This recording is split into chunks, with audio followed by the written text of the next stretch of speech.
Obama appointee in the federal government says he was marginalized and even threatened by his superior simply because he tried to raise the alarm about classified information that resided on Hillary Clinton's private email server. Our Catherine Herridge has that exclusive tonight.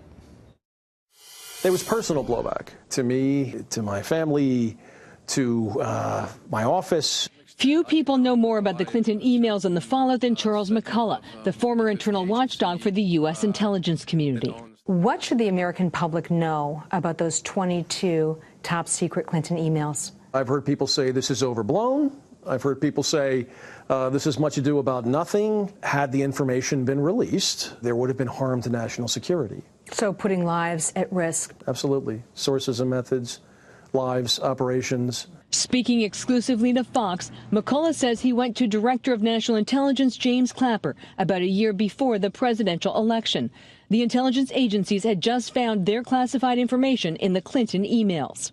He read through these affidavits very thoroughly, and he said this is extremely reckless. And he mentioned something about the campaign will have heartburn about that or something. Shortly after, McCullough says his team was marginalized. You felt you were on your own in this. I was totally on my own, and I was told by senior officials to keep the director out of it. You drafted this letter in January 2016. Sure did.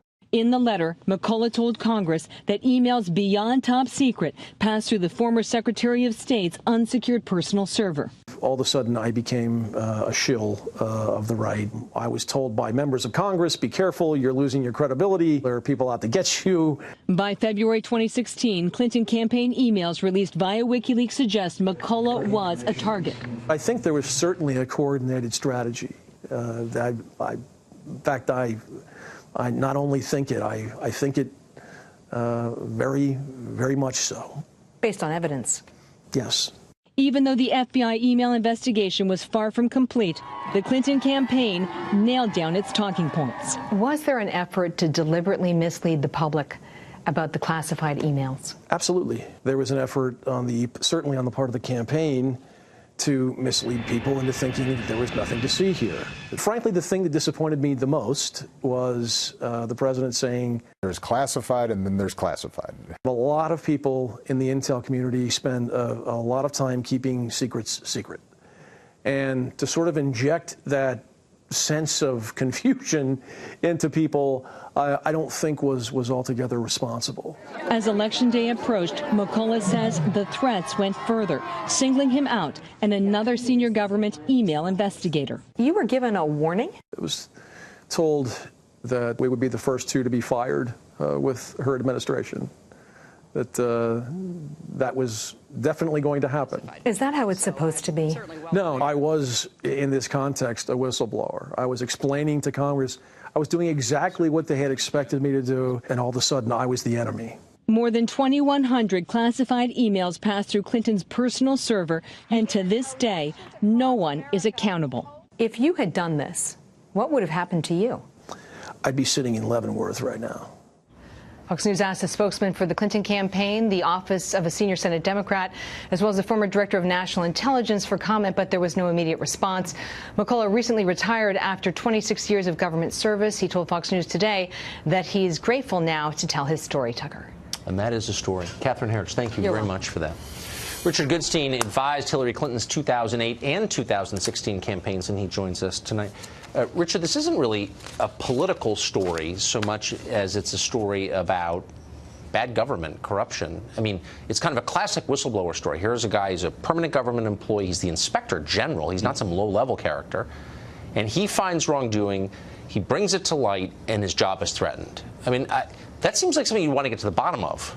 So the predicate for your question, finding wrongdoing and so forth, let me tell you why I take issue with it. I will take serious issue the minute that you look into a real threat to national security, which is the president taking the Russian foreign minister and ambassador in the Oval Office, shooing out U.S. press, inviting in Russian press, and disclosing to them top secret information that did disclose where Israeli assets were dealing with Middle East agents. That's when I will take this whole thing seriously, because we know that happened.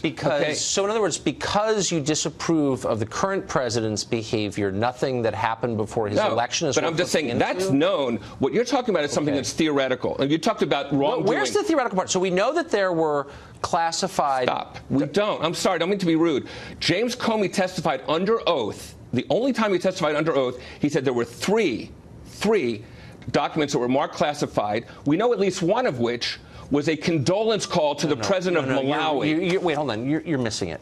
Well, I'm not. This is the inspector general, whose job it is to keep track of this, who says that there was a large amount of classified information, as distinct from documents marked classified, but information from the intelligence agencies gathered by them on her server, and that he perceived this as a threat to American national security. So I don't think there's any evidence he's some partisan axe grinder. He's a permanent federal employee. Yeah. And he is told that he's going to be fired for doing this if and when Hillary is elected.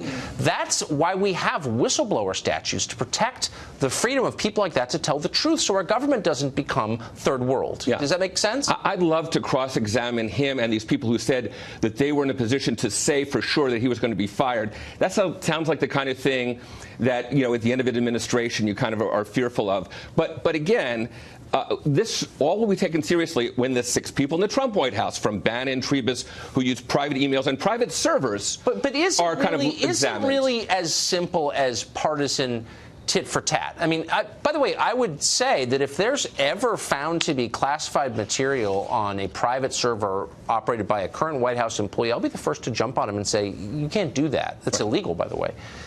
But now that you've said that the Russian government was trying to hack, you know, are the greatest threat we face, trying to hack into computers in this country, private and public, it doesn't bother you at all that there was classified information on Hillary Clinton's unsecured private server? I mean, I'm serious, actually. No, as a literal matter, the State Department server was hacked by China and Russia. We know that. That's a fact. We actually have no evidence that Hillary Clinton's email server was hacked. The White House servers were hacked by the Chinese military. And I mean, this is really common. Shockingly, we have zero evidence that Hillary Clinton's server was hacked. I would say it's against the odds, but that's true. Okay, but I guess that's not the question I asked. We spent, you know, in the run-up to the election, months hearing from Democrats, it's not a big deal. What are you, right-wing crazy person? But now that she's lost and gone away and off her book tour, can we just admit kind of crazy behavior to put this kind of stuff, classified intelligence, on your private unsecured server? I mean, can we admit that? She didn't, quote, put anything on it, right? She was receiving emails from hundreds of states. She set up the server. I mean, come on, I don't want to relitigate this, but can't you just be honest and say, that was a big, like, what was that?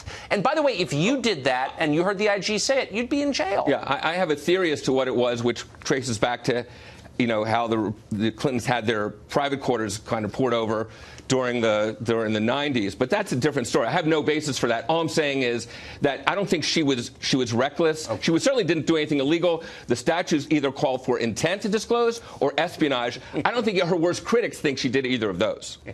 Okay. I think we'd both be in jail if we did it. But thank you. My pleasure. Game attempt, as always.